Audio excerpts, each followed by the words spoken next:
नमस्ते दोस्तों, मैं मयूर आप सभी का बाय बर्थ किंग चैनल में स्वागत करता हूं। बुद्धवन ये हैदराबाद से 3 घंटे की दूरी 150 किलोमीटर अंतर पर है। ये एक बुद्ध स्तूप है। इसको हम आज एक्सप्लोर करेंगे। बुद्धवन ये 279 एकड़ में ये बना गया है और इसमें क्या खास है तो ये भी मैं आपको बताऊंगा। तेलंगाना के नागार्जुन सागर में गौतम बुद्ध के जीवन का प्रदर्शन करने के लिए सुंदर रूप से तैयार किया गया है। बुद्ध के जीवन की प्रमुख घटनाओं को बुद्धचरित वनम में प्रदर्शित किया गया है। तो पहले मैं बताऊंगा बुद्धचरित वनम के बारे में। इसमें बुद्ध का जीवन बताया है। जैसे ही हम गेट के पास आते हैं तो सामने में हाथी के स्टैचू दिखाते हैं। हाथी की सोंड में कमल के पुष्प दिखते हैं। ऐसे लगता है कि बुद्ध का स्वागत कर रहे हैं। जैसे लुम्बिनी में सिद्धार्थ का जन्म, महापरिनिर्वाण या सिद्धार्थ का महान प्रस्थान, संबोधि या ज्ञानोदय, धर्मचक्र प्रवर्तन या धर्मचक्र का घूमना, या पहले उपदेश देना, धर्मोपदेश, और महान विलुप्ति या महापरिनिर्वाण। पार्क के प्रवेश द्वार पर हरे चूना पत्थर में उकेरे गए अष्टमंगला प्रतीकों के साथ बुद्ध पद भी प्रदर्शित किया गया है। सिद्धार्थ के जन्म के आसपास की किंवदंती माया देवी को साल के पेड़ के नीचे दर्शाती है। और अभी अभी जन्मे सिद्धार्थ ने 7 कदम उठाए और घोषणा की कि यह उनका अंतिम जन्म है। महाभिनिष्क्रमण, महान प्रस्थान में सिद्धार्थ को अपने घोड़े कंटक की पीठ पर महल छोड़ते हुए दिखाया गया है। सम्यक संबोधि की मूर्तिकला में सिद्धार्थ के ज्ञान और बुद्ध में उनके परिवर्तन को दर्शाया गया है।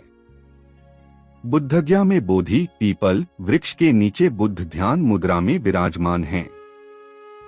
मूर्तिकला धर्मचक्र परिवर्तन में बुद्ध को हिरण पार्क में बैठा हुआ दर्शाया गया है। जो पंचवर्गीय भिक्षुओं को पहला उपदेश देते हैं, वे 5 साधक जो पहले आध्यात्मिक खोज में सिद्धार्थ से जुड़े थे। महापरिनिर्वाण की मूर्तिकला बुद्ध के महान विलुप्त होने को दर्शाती है। बुद्ध को दाहिने हाथ पर अपना सिर रखते हुए लेटी हुई मुद्रा में देखा जाता है। आसन को सुबोध, अंतिम शिष्य, ताबूत, भिक्षुओं और कुसीनारा के आम लोगों के दृश्यों के साथ चित्रित किया गया है। 2 नंबर पर आता है जातक पार्क। जातक पार्क बौद्ध विश्वास के अनुसार बोधिसत्व सिद्धार्थ के रूप में जन्म लेने, ज्ञान प्राप्त करने और बुद्ध बनने से पहले कई जन्मों में 10 पारियों या सिद्धियों का अभ्यास करते हैं। बोधिसत्व के पूर्व जन्मों की इन कथाओं का वर्णन 547 जातकों में किया गया है। श्रावस्ती, वैशाली, राजगृह और अपने मंत्रालय के अन्य स्थानों पर उपदेश देते समय बुद्ध ने स्वयं जातकों का उल्लेख किया। जातक कथाओं में बुद्धत्व के लिए आवश्यक 10 सिद्धियों, 10 परमिता के अभ्यास का उल्लेख किया गया है।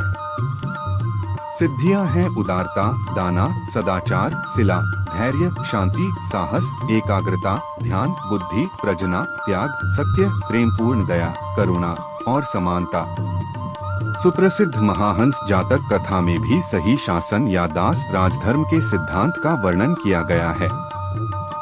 बोधिसत्व के जीवन के उदाहरण वाली जातक कथाएं दैनिक जीवन में बौद्धों का अभ्यास करने के लिए मार्गदर्शन प्रदान करती हैं। जातक कथाएं बौद्ध संस्कृति का अभिन्न अंग रही हैं। पूर्णिमा के दिन जातक कथाओं का वर्णन करने वाले भिक्षुओं को सुनने के लिए बौद्धों का अभ्यास करने की प्रथा है। वे भारत, श्रीलंका, बर्मा, नेपाल और कंबोडिया और अन्य बौद्ध देशों में बहुत लोकप्रिय हैं।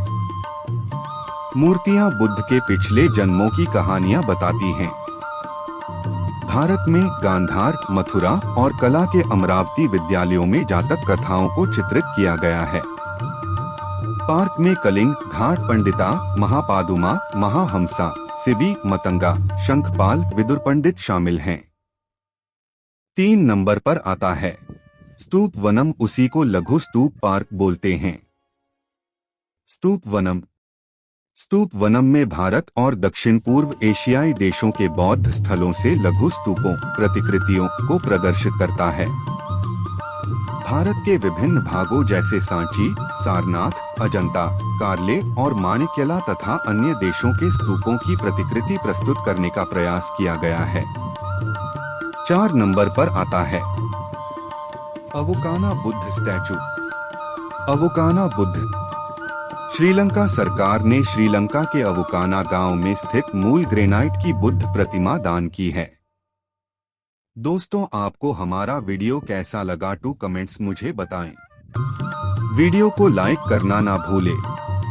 ऐसे ही बेहतर वीडियो हम बनाते रहते हैं। धन्यवाद।